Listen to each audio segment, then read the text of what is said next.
Voici donc la correction de la dictée numéro 2, une dictée difficile qui s'appelait « Une station à la page ». Voici dans un premier temps le texte complet de cette dictée. Vous avez remarqué que plusieurs mots sont surlignés de couleurs différentes. Nous reviendrons sur chaque point grammaticaux ou lexicaux qui était présent dans cette dictée. Tout d'abord donc la lecture complète. Une station à la page. En ai-je parcouru des salons du livre? Combien d'heures ai-je flâné le long de ces étals aux mille et une couleurs? Combien de chefs-d'œuvre ai-je feuilleté? Sur combien de jaquettes bigarrées ma main s'est-elle négligemment posée? Les ouvrages pour enfants surtout m'ont toujours envoûté. Je fonds devant ces couvertures cartonnées rose bonbon, lesquelles, comme par magie, s'ouvrent sur des contes naïfs mais tellement choux. La plupart du temps, quelques dessins, qu'ils soient griffonnés à la hâte ou léchés à l'extrême, ajoutent à la poésie du recueil. Et je reste là, rêveuse, tout absorbée par les intrigues plus ou moins enchevêtrées qu'a ficelé tel ou tel auteur. Voilà en tout cas qui me dépayse plus sûrement que les scénarios volontiers belliqueux des jeux vidéo. Mais au Touquet, au lieu de la culture s'il en fut, la littérature prend corps. Si Chateaubriand et Apollinaire restent au pupitre, s'y sont également relayés et succédés les phénix de la création contemporaine. C'est qu'ici les célébrités sont légion. De l'implacable pamphlétaire au fabricant de polars, en passant par l'essayiste au langage abscon, l'accro de la dédicace ne sait plus où tendre ses stylos feutres.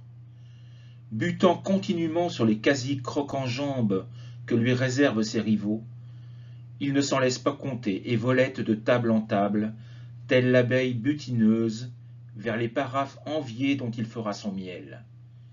Et au diable la hernie discale qui en résultera peut-être.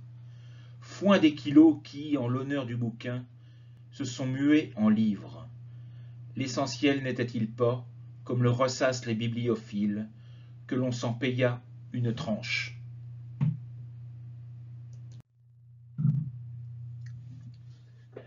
La première difficulté qu'il fallait repérer, c'était le mot rêveuse au milieu du texte qui indiquait que la narratrice était une femme.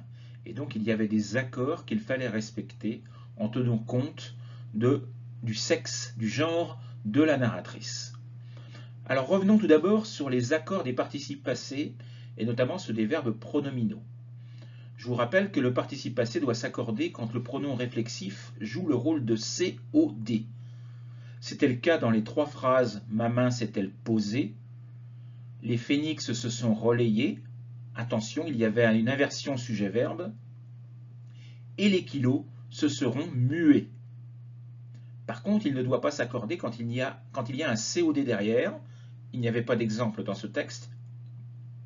Ou quand le pronom réflexif joue le rôle de COI. Et c'était le cas avec la phrase « Les phénix se sont succédés », puisqu'on dit succéder à soi-même. Quant à l'accord des participes passés avec avoir, il s'accorde, je vous le rappelle, en genre et en nombre quand le COD est placé devant le verbe. C'était le cas avec la phrase « Les ouvrages m'ont toujours envoûté », puisque le M' fait référence à la narratrice.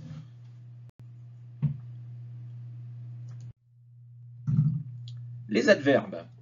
Il y en avait 4 dans le texte.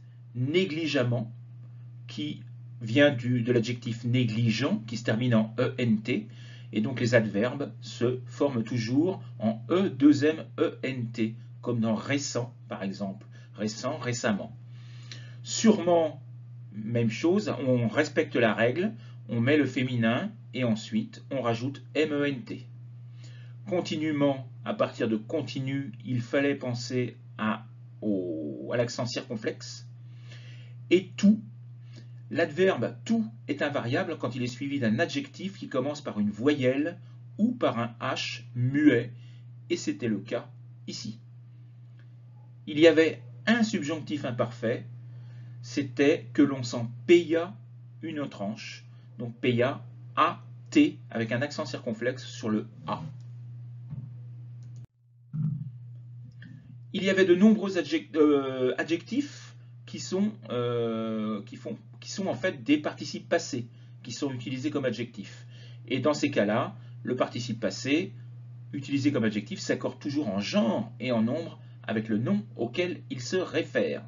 Donc bigarré, ES faisait référence aux jaquettes, cartonné, ES aux couvertures, griffonné, ES aux dessins, léché également faisait référence aux dessins, absorbé faisait référence à la narratrice, et enchevêtré faisait référence aux intrigues, qui sont des mots féminins.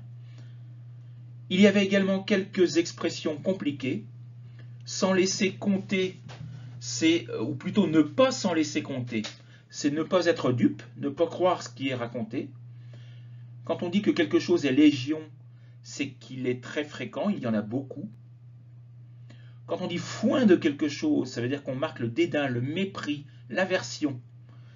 Foin de la richesse, je déteste la richesse. Foin de la méchanceté, je déteste la méchanceté. S'en payer une tranche, c'est s'amuser beaucoup.